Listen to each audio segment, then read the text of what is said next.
Welcome back to Proxy, everybody, and today we're going to be doing a deep dive into the latest Eldar points changes to see how the meta, or if the meta in fact, is going to shift within the next couple of months. So as you guys know, yesterday I did update you guys on, what the changes were and my initial thoughts of them. I've had a little bit of time to think, and I've, kind of been working around with some lists and stuff like that. And I have a little bit more of a clear idea as to how the point changes are going to affect competitive Eldar play going forward, but not only competitive play, but also semi-competitive as well at your local game store. So the first thing we're going to be looking at in today's video is the points update itself. We're going to be reviewing all the changes. We're also going to be looking at what the points update means for the various units and how it will affect either their role or their performance on the battlefield. And lastly, we're going to talk about how the Eldar meta will shift due to the points changes.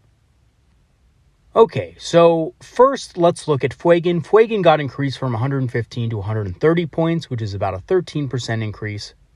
And arguably, he was one of the best characters for the points in the entire index. Being able to not only revive himself like a character with a Phoenix Gem, also, cheaper than most units with a Phoenix Gem, he was also able to deal significant damage in combat and at shooting, at range. And this combination made him extremely good. I mean, he could turn the tables of a battle in a single shot, being able to, fate dice his fire pike and basically blow up a vehicle in one hit with a melt to 6 weapon is, beyond words for the points cost that he was. Now, he has increased by 15 points. However, I don't think this changes anything. I think he's still great at 130. I actually think this probably should have been his points level at the very beginning, or he should have been nerfed in the last balanced data slate. But, we were lucky and he got overlooked. And realistically, I think he's probably going to remain in pretty much every competitive Eldar list that can take him outside of maybe Ynnari. And that's only because Ynnari cannot take him, physically cannot take the model. So Fuegan, still very good. Despite the nerf, I expect to see him in many a list. And we're probably going to get a new Fuegan model when the new Eldar Codex drops. I'm thinking around 2025. But honestly, I think I have to say, out of all the Phoenix Swords, I think he probably looks the coolest in metal. That's just me personally. But I think he's one of the coolest older sculpts that, are available to us. The next change we saw was to support weapons. So support weapons got increased from 125 points to 135 points, about an 8% increase. This is namely due to the D cannon being extremely strong. Now, the problem with this is that the D cannon was strong, but it was also very fragile. And even though it did heavy damage to vehicles and monsters, it was very easy to take out and it was extremely slow. It only has movement 3, for example. So, the D cannon platform, it was good. It was being used frequently because of the fact that it was a good tool against some of the top factions like Custodes and Necrons, especially when we saw those, big blocks of Alurus Custodians. D cannons were very effective against them. They were also very effective against things like Wraiths. If you can proc that devastating wounds, they weren't bad. They weren't so good against Catan shards, but they were good against some of the other Necron things, and especially their vehicles, like the Monolith, for example.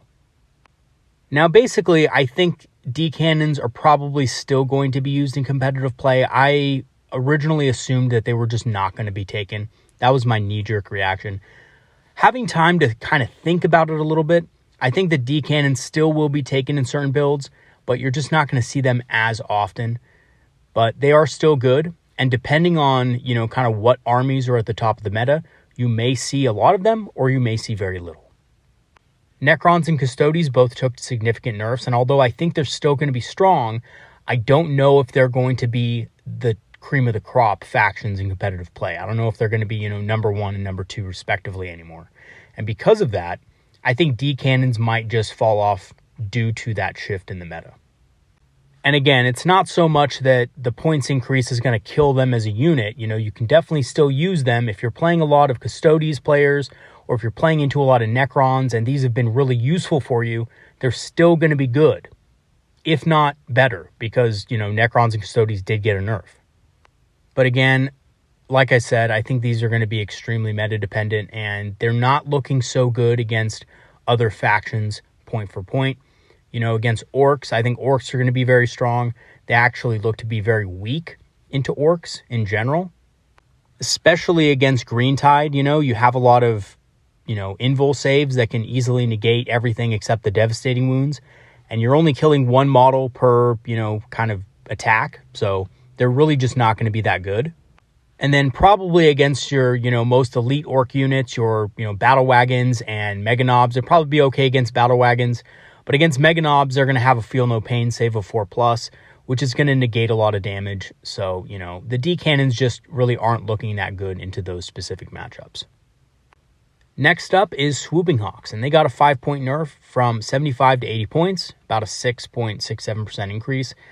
They're going to continue to be one of the best secondary options for the Eldari, and I don't see them going away just because of a 5-point increase. I see them actually being taken even more because of the fact that we're leaning towards more aspect heavy. So yeah, I could see these being taken in triplicate, just like last time before the changes were even made. So I definitely still see these guys on the radar as far as competitive play against the factions that they're going to be strong against. Damage-wise, lethal hits is never a bad thing against a, kind of tough but low armor faction like orcs, where you don't have to worry so much about the invul save because you're just going to be forcing so many saves on them that they're going to fail some. So if for whatever reason you don't have any secondaries to score that turn with the Hawks, you can always just unload on a unit of orc boys and deal a significant amount of damage. And of course, they can just deal chip damage to almost anything with lethal hits on their weapons and, a plethora of attacks. Shadow Spectres also got a nerf. Now, this is something I kind of saw coming in a way, but, thought because they're Imperial armor, maybe they'd get ignored. They weren't. They increased from 95 to 105 points, which is about a 10.5% increase. And here's the thing, guys. After considering it a little bit, I still think they're a great unit. I suspect they won't be run as often. Maybe you won't see triple units of these, but maybe, more double, or in some cases, maybe even just a single unit for certain objectives turn 1. I have a video going over how you can score capture enemy outposts with these guys turn 1 pretty easily, even with a decently tough target on the enemy's home objective. But what I do suspect is that they're not going to be as efficient into certain targets, and you're probably not going to see these guys in triplicate anymore. So one of my reasons for thinking that is the new Orc Codex are going to be very strong out of the gate, and some of the more meta Orc units that I see being played are going to be, units that are going to be good into Shadow Spectres. Shadow Spectres are not going to be able to deal a ton of damage to them, and there's going to be more efficient options in our index to deal with those units.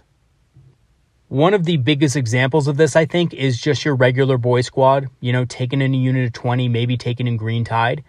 On Wa turn, they're getting a 5+ invul save. They're probably joined by a pain boy, so that's a 5+, feel no pain.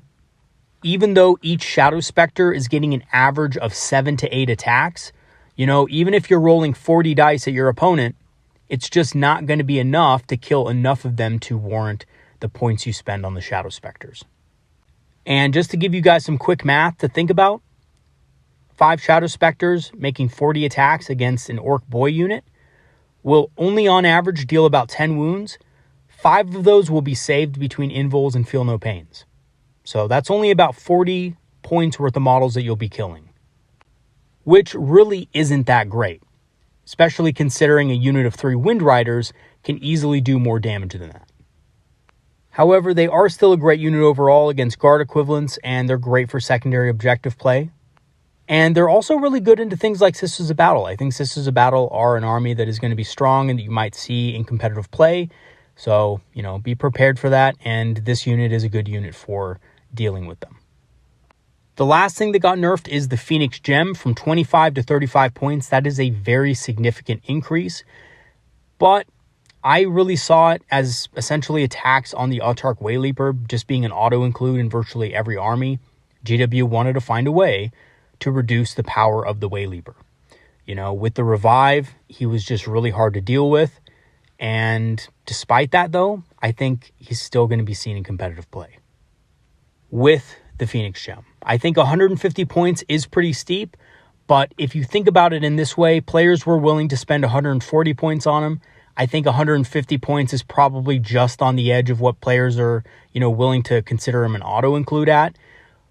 But I still think it's going to be seen, obviously, because any revivability is going to be extremely powerful in competitive formats. And I think that will continue. What I don't think will continue is people putting the Phoenix Gem on things like Farseers and Spirit Seers.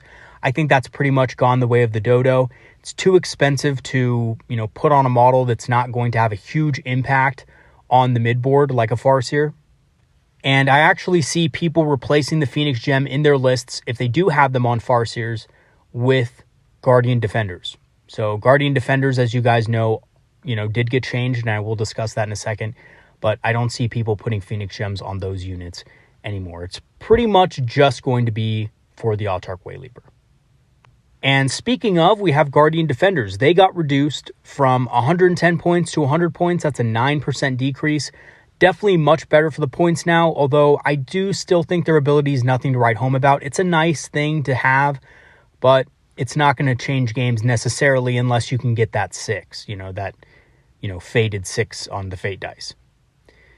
Especially considering how weak Fate dice are at the moment.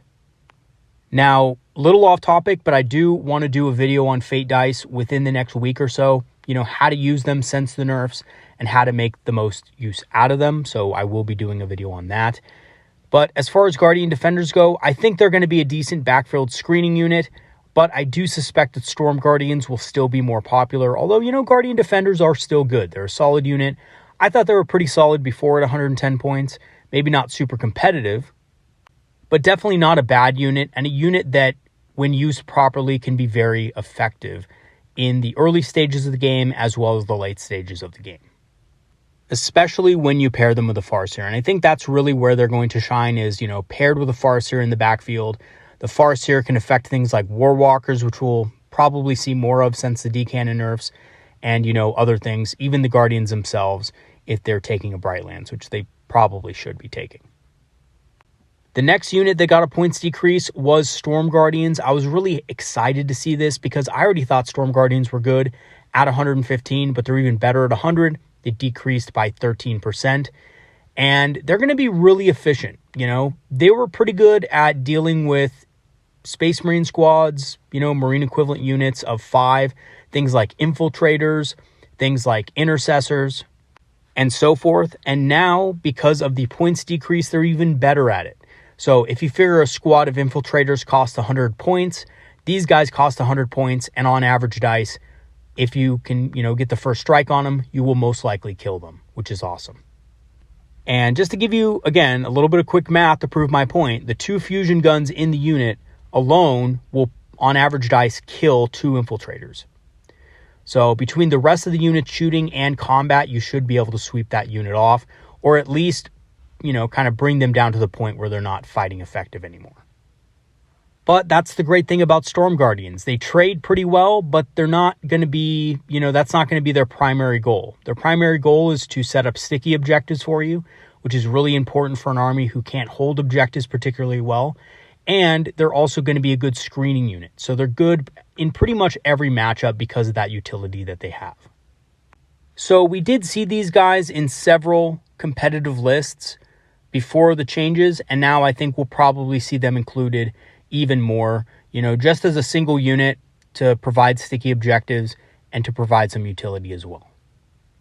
The other unit that I was happy to see get a buff was Howling Banshees, decreased from 85 to 70 points, which is actually a massive decrease. It's about a 17.6% decrease. They were far too expensive at 85 points, just to be brutally honest.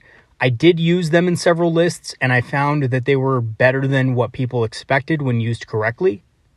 But at 85 points, they really didn't trade well with most Marine equivalents, and now that they're only 70 points, they trade much better than before. And just to give you guys an idea, Howling Banshees are now cheaper than most Marine equivalent units in the game, and are even better when used as a defensive combat screen or countercharge unit because they're more expendable, right? Before, 85 points was significant. You really didn't want to lose that and not, have the unit, kind of trade effectively with the unit that they engaged with. But now, since they're much cheaper, they can trade effectively, and at the same time, they can also, provide a useful role in the battlefield. Now, having said that, I still don't see Howling Banshees being used extensively in competitive play, but you might see a unit appear every now and again to plug a hole in somebody's list, or, in some cases, just to perform a niche task. I've actually had a lot of success running them as a unit of 5 in strategic reserve, and then rapid ingressing them onto the battlefield where they can kind of disrupt your enemies or your opponent's plans.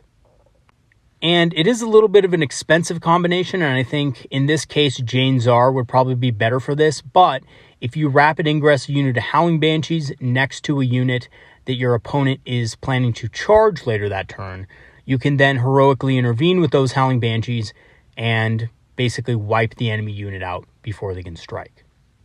It does cost 3 command points, which is really expensive, but if you have Jane Czar in the unit, you might actually have a use for that now because she heroically intervenes for free. So, in total, I think that's 175 points. A little bit expensive, but definitely something that your opponent has to watch out for that might change the way they move their units across the battlefield.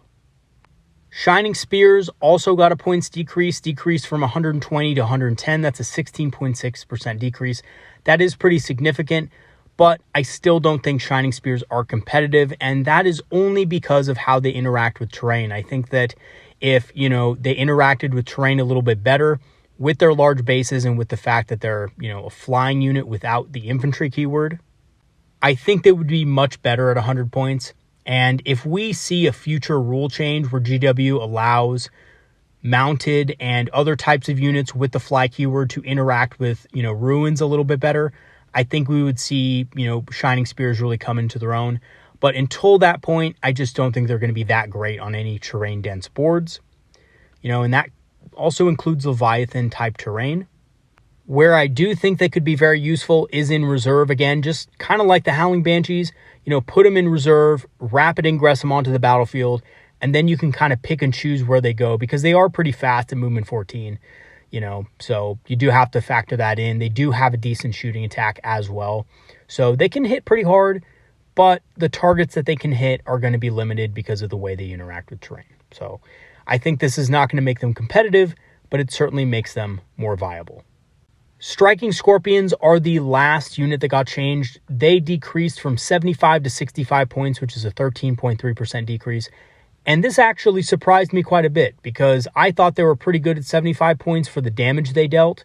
I didn't think they were exactly an expendable unit like Rangers that could just, be used to screen because, obviously if you compared Striking Scorpions at 75 to Rangers at 55, Rangers were much more expendable. You really didn't want to use Scorpions for that if you could help it, but now they're just a really good choice.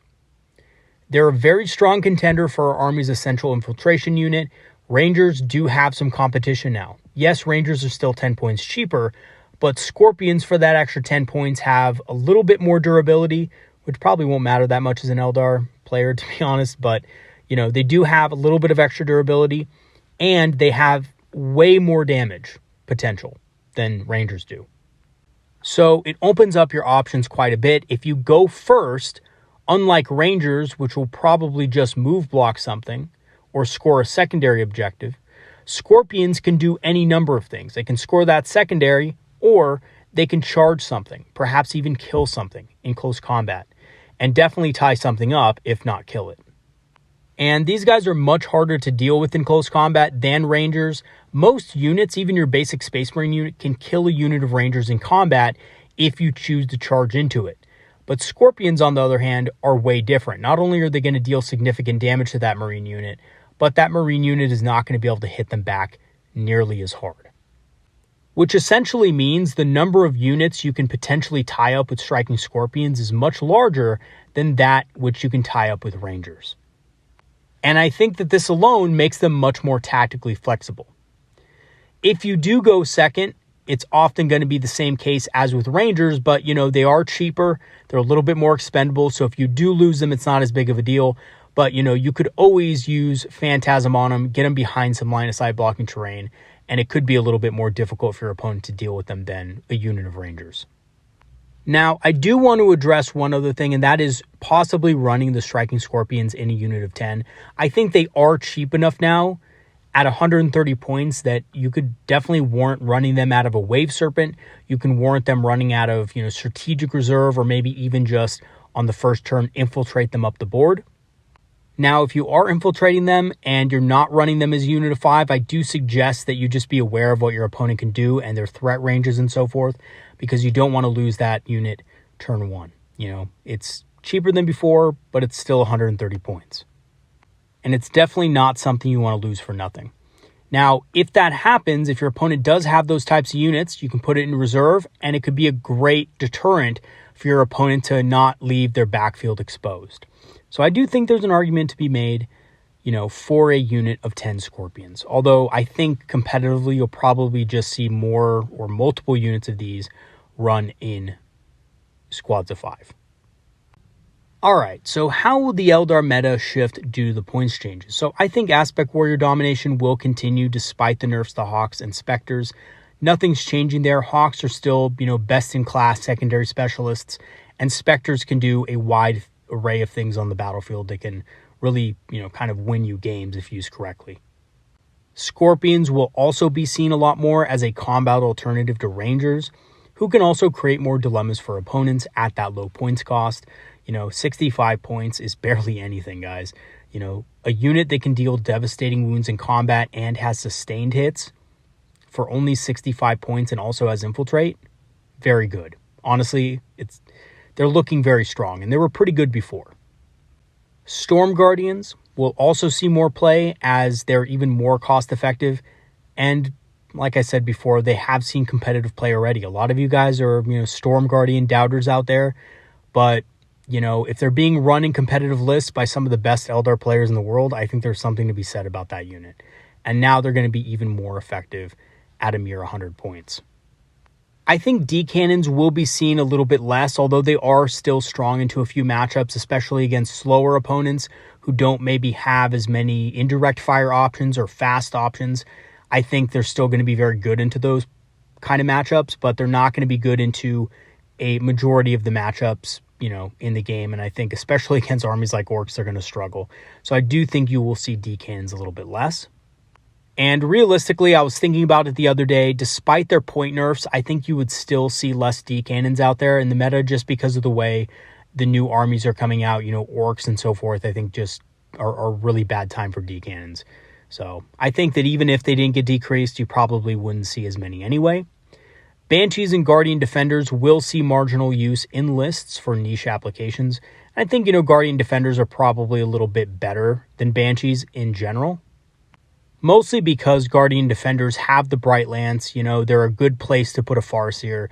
In your typical Eldar list, they're going to perform better than Banshees. In a few lists, though, I definitely can see Banshees having a lot more use into certain opponents. They're definitely a great combat screen and, kind of reactionary unit from reserve.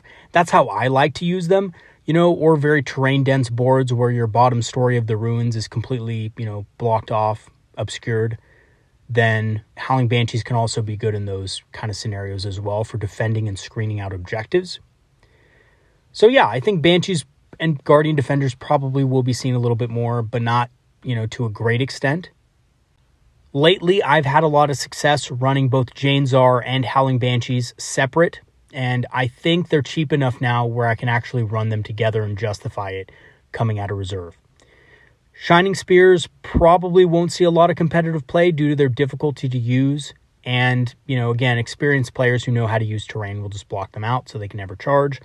I've played them several times this edition, and I'm telling you, they've only had success against my opponents, who were not able to use terrain to block them off and prevent their charging or screen them out. So, Shining Spears, again, I just think my opinion of them is that they're too difficult to use against experienced players. And, even though they are cheaper, they're still going to be a little bit hard to get use out of. So, in conclusion, the changes, in my opinion, are going to do little to shift the Eldar meta overall, but did uplift Guardians and Scorpions, which were pretty good before and are now even more attractive.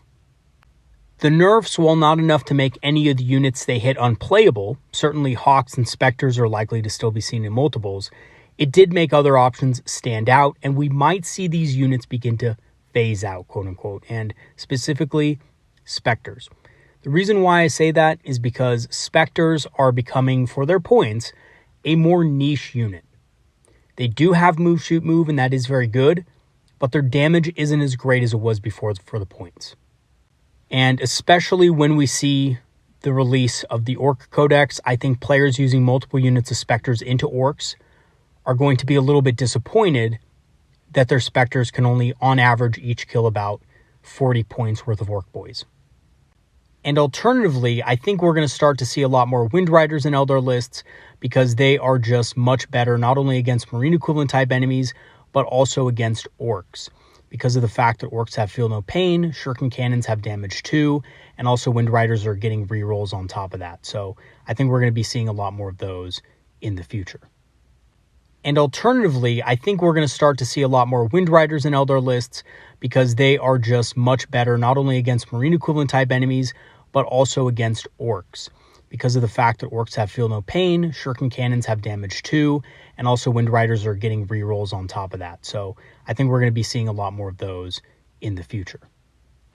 Not only Wind Riders, but probably also Dark Reapers as well, being able to not only have some indirect fire, but also have very strong weapons that are good against both Marine equivalents and against lighter infantry. And I definitely think that both of those units are contenders to eventually replace a few units of Shadow Spectres in a lot of players' armies. All right, everybody, that is going to be it for today's video. Thanks for watching. Overall, I'm very pleased with the changes, not mad at any single one of them. And in fact, overall, I'm quite happy because a lot of the units that I wanted to personally use more are now more viable. But let me know what you guys think in the comment section below. I definitely am interested to hear your thoughts. Which units do you guys think will come to the prominence, and do you think the Eldar meta will shift significantly because of these changes? Lastly, I do want to thank my patrons and supporters for supporting the channel over the last year and a half. Your help has been greatly appreciated and has helped the channel grow significantly. If you do want to join our Patreon and help support the channel, I have free trials on that activated, which will grant you permanent access to our Discord community, which is a community of Eldar players and enthusiasts who love talking about strategy, tactics, and of course, hobbying. I will leave the link for that in the description below. I'm also an Amazon affiliate and have a channel store page, so if you want to grab some discounted Eldar miniatures on Amazon or grab some Eldar-inspired apparel from the channel store page, I will leave those links in the description, and those do help support the channel as well. Alrighty, everybody, thanks for watching once again. We have some videos coming up. I'm going to have a Fate Dice video coming out and a couple of other videos coming later this week and next week.